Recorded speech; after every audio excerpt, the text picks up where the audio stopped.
Welcome to the ThinkMHK Podcast presented by the Manhattan Area Chamber of Commerce. On this podcast, you will hear about a variety of local matters pertaining to the business community.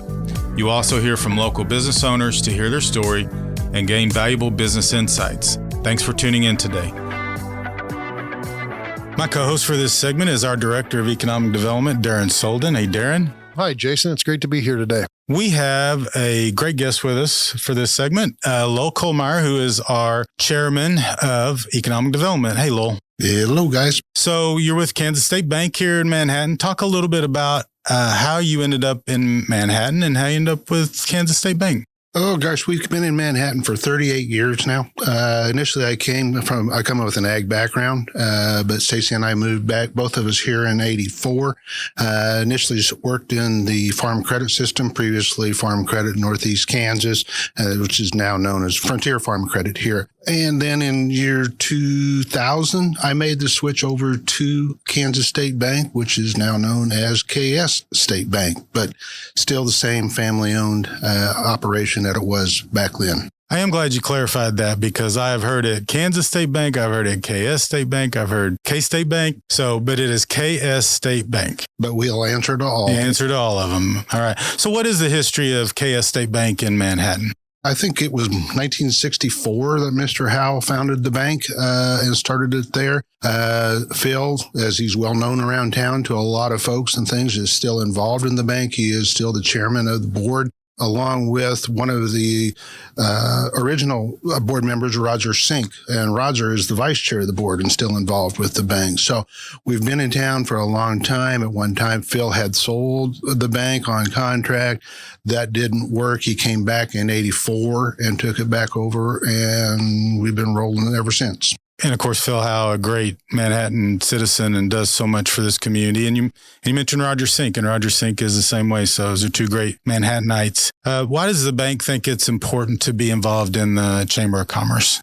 Well, I think that the chamber and the bank, a lot of the missions are the same as trying to improve the community and the community that we serve. The chamber does a lot of different things. Even though I'm on economic development, we have the different arms, whether it be the member services, the Fort Riley, the military, public relations, and all the things that are just centered. But the chamber is a good conduit as a go-between between a lot of the people and a lot of the agencies that are involved, political versus non-political and things. And it's a good voice for the businesses in town. And of course, you've been active with the chamber for a while. So when did you get active and why? People are going to figure out how old I am here for long. It started back in the late 90s when I probably got more involved, but it's probably a group of individuals similar to what we have now as far as HYPE, the Young Professional Group. There are a lot of young professionals that we were hanging around with that were involved in businesses and going and moving. And it just kind of clicked a little bit. I got involved with the first Flint Hills Leadership Program, and we went through that. And at that time, I saw kind of a need, or felt like a need, and several other of us in town. And for a period, we had Leadership Manhattan, what it was before, but there was a pause in the program, and it was dropped. After going through that, we did Leadership Manhattan. And from then, it kind of stuck really hard as far as the importance of going back through there after getting into that program and seeing the needs. And then another great individual that was chair of the chamber at that time, Roger Schultz. Once he got your hooks into you, you were there and things. So it kind of grew on from there. Yeah, so you've done a lot of things with the chamber, and obviously your current role is as chair of the Economic Development Committee. So why don't you tell us a little bit about the committee and its mission and who serves on it? Advantage Manhattan has been around now for 15, 20 years. That's kind of how I got involved with it. But one of the things that program helped identify the need for is the Economic Development Committee, I believe, as far as to emphasize the advocacy that group can provide to the board of directors of the Chamber of Commerce. We're able to, I'm going to say, provide an important link between needs and services and bring the right people together and deliver that out there so that appropriate decisions can be made. And so been involved with it for a while. And in order to be part of the Economic Development Committee, which is just an arm of the board itself, is at your level of donation to Advantage Manhattan. We do have those standing members that are there, but we also have at-large members that we select. You probably know the number, but I'm thinking there's probably 20 or 25 on that Economic Development Committee from all aspects of business and relationships and things around the community. And it's just not all Manhattan-based. We reach out for the region to Pot County and Geary County and things into that through the years. We actually just went to 30 members. So okay. 30 members, and they are definitely spread around. We've got representation from a number of different communities, lots of different types of businesses. What are some of the priorities right now for the Economic Development Committee? The ones that we're probably highlighting the most here this last 2 years and things are things that we have identified, kind of going down in order of the agenda from a previous meeting. We're looking hard at the child care issue. One of the things that we've identified through the workforce issues that we've experienced in the Manhattan, Pot County, nationwide, statewide, and everything is the shortage of health care or the lack of health care for that. So we have subgroup working on that.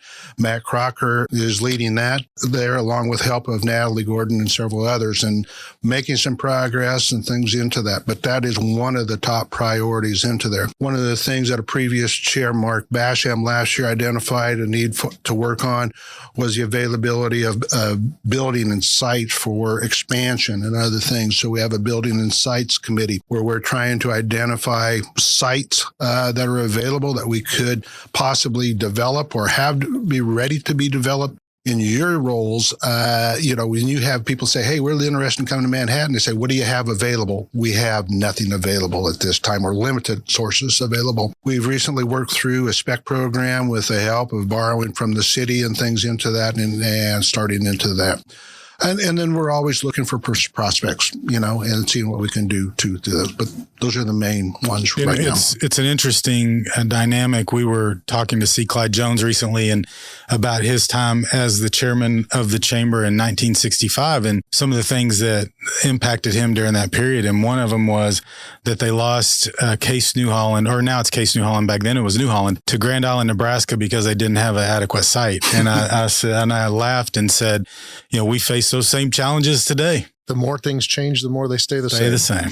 Exactly. Well, Lowell, we really appreciate your leadership of our Economic Development Committee and all of our committee members. You've spoken to some of the things that the committee does. Speaking to the average Manhattan citizen, why should they care about economic development? I think economic development goes hand in hand with the health of the community. I think that we have to have good economic development and continued. And economic development, in my mind, is not only attraction, like we talked about it, but it also is retention and expansion of the businesses and things for a quality of life. That's what the citizens, all we're trying to do here is to be competitive. If we don't have those things, we start losing some of those qualities of life. Good schools, good transportation, it all works hand in hand. So we have to stay moving, we have to stay growing and expanding. And as I said, we talk a lot about attraction, but it's also about retention and expansion of our existing as well. Yeah, and of course, our program also, we focus on entrepreneurship, which we've talked a lot about on this show over the last few months. And then now we're in the talent attraction business. So we can attract a lot of jobs, but if we don't have the people to fill those jobs, we lose that impact as well. And I know those are challenges you all face even at the bank. There's a lot of pieces to the puzzle, but once they all fit together, they fit together nicely. But it's just getting them all there. And I may be a little biased, but I think our economic development team right now is one of the best, and they do a great job. So appreciate them working on that. So we talked a little bit about this, but what are some of Manhattan's greatest challenges, and what are some of our opportunities? The greatest challenges, I think, are just trying to keep up and there with that. There's a lot of forces that are working against us right now, but a lot of those are out of our control. But those same forces are working against a lot of of other people as well. COVID changed the lives of many. And we talked about that a little bit this morning in meetings. Like, we're going to blame a lot on COVID over the years. We probably will. But I think it's also one of those things is you can learn from those things and take and build. One of, I think, the things that we can challenge ourselves with is that now all of a sudden it doesn't appear that people, want to go necessarily. We're available to move. They can telecommute. They can work remotely. We can emphasize upon that.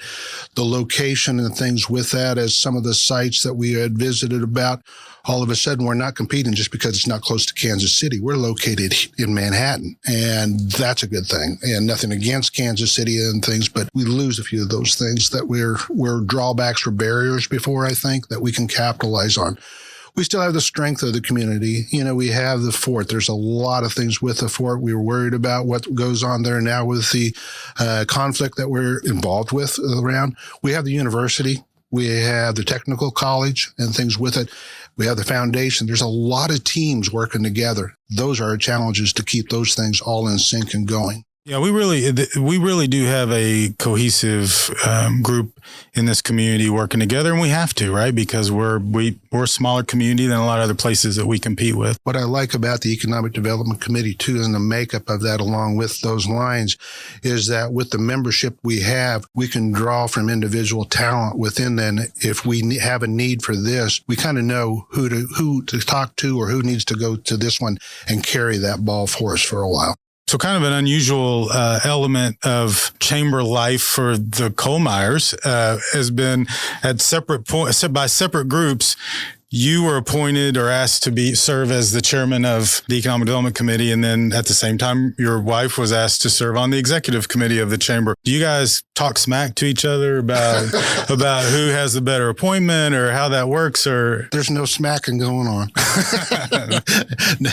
No, we have probably similar philosophies. A lot of the things that we've done. Stacy has always been very active in the chamber. One of that, actually, you have several that are now on the board that have been on the chamber staff at one time or another and things with it. When she came back out of Westar, was there for a while. We both care very deeply about Manhattan. We're making that our home. This is where we're going to retire if and when that ever occurs.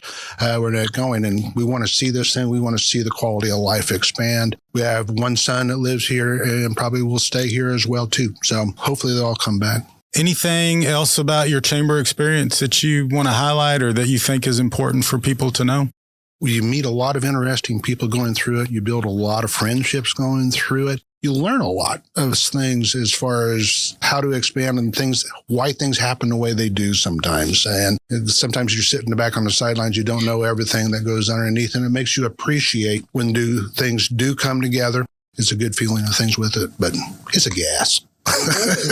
Well, Lowell, we appreciate you and your service and your leadership on the Economic Development Committee. And thank you for being with us today on the ThinkMHK Podcast. Thank you, guys. Thanks, Lowell. The ThinkMHK Podcast is brought to you by the Manhattan Area Chamber of Commerce. Don't forget to subscribe and like the ThinkMHK Podcast on your preferred podcast provider, and you will never risk missing an episode. If you enjoyed our show, please give us a 5-star rating and leave a review. To find out more about today's topic or other chamber activities, please go to manhattan.org. And now back to today's show. My co-host for this segment is Sharla Meisenheimer. Hey, Sharla. Hey, Jason. So I know we have one of your favorite people on today, and of course he's involved with one of your favorite programs, if not your favorite. I don't know if there are any of your programs that might get upset by you saying that. I love all of my programs equally. Yeah, I know, and you love all your volunteers equally too. I do know that, but I know our guest has a special place in your heart. We have with us Steve Altobello, who is the Chief Financial Officer for Shilling Construction and Chair-elect of Leadership Manhattan. Hey, Steve. Hey, how's it going? Pretty good. Welcome to the ThinkMHK Podcast. Yeah, I appreciate being here. And Sharla, I am one of your favorites, so it's good. It's good to hear that. You said one, so okay, we'll go with one. She's got more than one. Steve, tell us a little bit about yourself and how you ended up with Shilling Construction in Manhattan. Really kind of going way back. I was brought here to Manhattan when I was 10 years old because my dad was in the military. Did my high school here, went to K-State here. While I was in school at K-State, I met my now wife, who is a daughter of Mike Shilling, who's one of the co-owners of Shilling Construction. At the kind of tail end of my college time, I came and helped out in the accounting department, actually right next door to where we are at that point, and spent about 1.5 2 years doing like an accounting internship. Graduated from K-State, ended up moving out to Kansas City with my wife for 12 years. And, the family business kept calling. And finally I said, it's time to move home. It's time to come back to a place where it's good to raise a family, where we know the community and, we're ready to get back into it. So we showed back up and they gave me a job and, so here I am. Yeah. So you were a Manhattan High grad? That's right. Yep. And then just played football at Kansas State, correct? I did play football at K-State, so I walked on to the K-State football program after my first semester of college. I decided I missed football and had a friend on the team and thought, he could do it, I can do it. And so, me and one of my roommates actually went and walked on and spent 4 years playing for Coach Schneider. So what was that experience like? It was amazing, right? When I joined the team, it was January of 1997. For the history buffs of Kansas State football, I played for the 97 through the 2000 seasons. We went 44-7, went to 4 bowl games, played in 2 Big 12 championships, put together the best record that has been seen in a 4-year time. So it was awesome. We went to the Fiesta Bowl, Cotton Bowl, went to San Diego for the Holiday Bowl. It was a great time. It was a good time to be a teammate. And as we talk about leadership, of course, you may have played for one of the greatest leaders certainly in the history of football. What was that like? Something that's hard to ever explain. I get the question all the time, what was Coach Schneider like? Or what was he like as a leader? And the one thing I've always answered was his attention to detail was unmatched. Our days were programmed down to the minute, and it wasn't like, hey, show up at 11:05. It was showing up at 11:03, and you never knew why, but it was just because the details mattered. He didn't want to spend 5 minutes at the meeting. He wanted to spend 2 minutes at the meeting. And the other aspect I learned from him as a leader is like, you can't coach 120 players. He spent his time coaching the coaches, so you got to coach your managers, coach your other team members to help them coach their people and then give them the tools to be able to do that. It's a great coach. So talk about Shilling Construction. What's the history of that company in Manhattan? Shilling Construction was founded in 1964 by Merle Shilling, who was Mike Shilling's dad and Doug Shilling's dad. Mike was there from the beginning. Doug was 14 years old at the time, and he, worked in the summers, helping out when he could. Early on, Mike went to Vietnam, came back from that and then joined the company full time. Both Mike and Doug took over the company in the mid 80s after Merle passed away and have been running it ever since. I've come in, Doug has a son, Travis, who's really heavily involved. And, so we're helping run the company now as those guys start to try to transition out. From a community aspect, we've been involved forever. It's funny enough, right before I came here, Mike was in my office and I said, can you tell me how long have we been a member of the chamber? And he just kind of gave me this look of like, oh man, a long time. Decades, that we've been a member of the chamber. And Mike's involvement in the community has been there forever. He's a former a chair of the board of directors for the chamber. He's always talked about how important to be involved in the community has been ever since I've known him. That's the late 90s. That's what we do. We're an asphalt paving company, and so some people say, how do you help your community? I'm like, well, we build your roads and your streets and your parking lots. We're the ones who help make it nicer. I'm proud of that. It's something that we get to come in and do. We bring in money from outside sources. We're funded by KDOT and, sometimes the cities and counties. Those are taxpayer dollars coming from other places sometimes, and we spend that money here. I think in a lot of different aspects, we help out the community. So you talked about your company's involvement with the chamber and Shilling Construction's history. What about you? What made you decide you wanted to get involved with the chamber? Several things.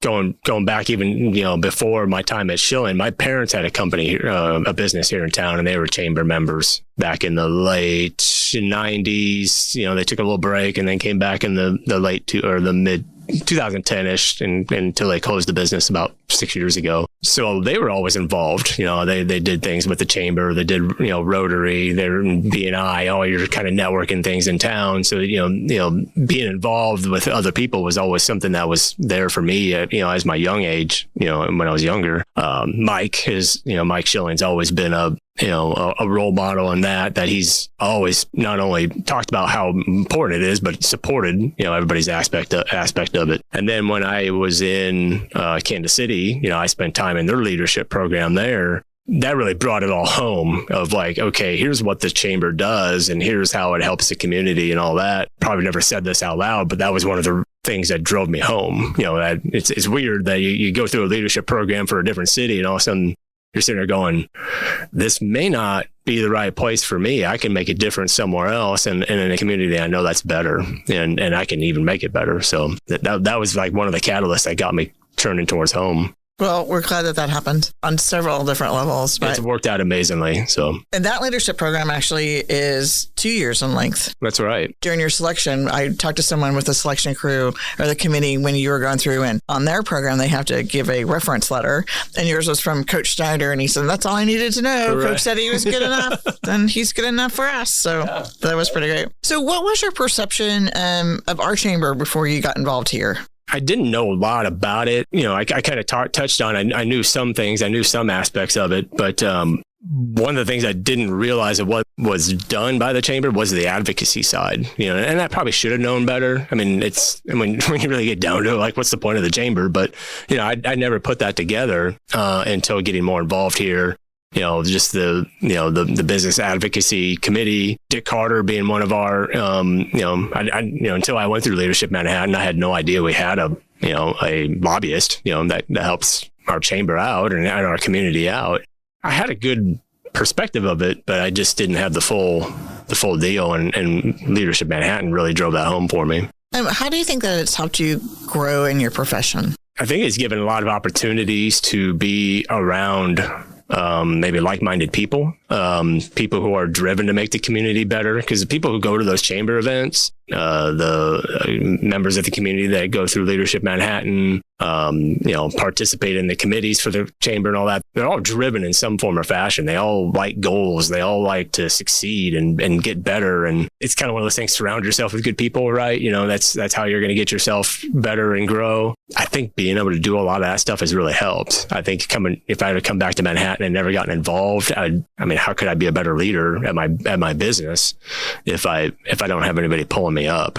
I think highly of myself, but I realize that for one to grow, it takes other people. You can't do it by yourself. So Leadership Manhattan is a program that is well known throughout Manhattan, and we have over 300 alumni of the program, and we're certainly overwhelmed with that. It's great, and we're very humbled by that. But why do you feel like so many people rave about their experience? Well, for me, one of the things was like it kind of marries that leadership training. There's still aspects that young people they know they can be good leaders, but they still, want somebody to point it out, somebody to point them in the right direction, give them the tools, those kind of things. You kind of marry that information leadership training with information itself. I think about like a lot of the underlying stuff of how the city works, how state politics work to, how does our school district work, and what are the different aspects of colleges, and how does that all tie together? And you don't really know until you do something like Leadership Manhattan, and I think that really brings it out for people. That's the takeaway. Even now, as a chair, elect on the board, and how I'm going back, almost like I go to all these sessions. It's almost like going back through it. I'm still learning. I think people's thirst for learning is, make something out of it. And I think that's what you're doing, is you're learning how to be a better leader. You're learning more about your city. You're connecting with people, and, by connecting with people, you're learning how to communicate better. And, communication now leads to, how do we solve this problem, together? You get together for the leaders retreat. Can we communicate better now because people are better leaders? And, so it's kind of a self-fulfilling prophecy, but I think people really enjoy that, Important question. Which exactly is the best class ever? Do we know that? Well, it's 2018. Oh, 2018. Okay. And then I have several other in mind that are probably second. I got you. Okay. So you personally, what do you feel like you got from the program? I think some of it was just learning more about what the city was. I mean, I talked about the business advocacy, learning about having a lobbyist and, that kind of stuff, being connected with more people that are like me again, we still get together as a class, the best one ever, right? We still get together and have lunch and, building those friendships and, knowing people when you go to things, because that's another thing as well. Sometimes it's hard to get immersed into a community. You try to go to an after hours and there's 200 people there and you don't maybe don't know many of them, but you go through something like Leadership Manhattan, you show up to that, and you can see 10 of them from 15 feet away, right? They're all in the area, and then they can help you get connected with other people. So, and you decided to move into a board position on Leadership Manhattan. What made you decide to do that, and what has that experience been, and why did you decide to agree to be the chair? I was honored to be asked, for one. It's went through my first couple of years, and I've always been interested in being more of a leader. And I think when you get on a board like that, you're either somebody who just helps out, or you're somebody who can get really involved and try to lead from that position. Fortunately, they asked me to be the selection chair one of the years, and I feel like that probably went well. And then I think they needed, somebody to kind of step in to, from a succession standpoint, because we're always moving people along from, vice chair to chair and so on. And I was asked, and, never thought twice about it. It's, an opportunity to help lead, to me, it's one of the most impactful programs for what we have, especially for the young people in the community. I like helping young people. I like being, a mentor type person. I think that gives me that opportunity. It's great. So, Sharla, you may jump in here as well. We just wrapped up class of 22. So talk about schedule, and if somebody's interested, how do they find out how to apply, and what are the dates for something like that? Steve will take over as chair in July of 2022 and lead us all the way through the class of 2023, which is crazy when we think about that. So nominations for class applications will begin in September. One of the probably biggest misnomers people have of the program is that you have to be nominated to fill out an application, which is not true. But we want to give our alumni and those in leadership the opportunity to nominate someone that they feel like would be good to go through the program. But you do not need to be nominated in order to apply. And the application will be online along with the dates. And so it's actually manhattan.org, and it's on the front page. It's right there to click on Leadership Manhattan. I will tell you that the dates, by the time September rolls around, the dates will be set. We set those in a retreat in the summer, so that those are all taken care of. We start in January and typically end in April. We have 7 sessions, which is relatively new. We just added an additional session 2 years ago. So we continue to make changes and morph that program around. And you could kind of talk about that a little bit from the viewpoint of that we are always changing the curriculum a little bit. This year we added the piece of the trails, right? Like go out and pick a park was a new piece for us this year. The planning for it's an iterative process that, we're taking the feedback from the participants through the, like right now, we've listened to the 2022 class, and we're saying what they like and what didn't they like. And then we kind of morph that into what can we change and what can we make better, because we just want to improve on what we're doing. I think programming's awesome. But there's little tidbits here and there that can be better. There's always hot topics going on, whether it's somebody or something's new happening. It could be in the legislative type thing. That kind of stuff comes up, and then we want to hear about it. COVID was a big one, right?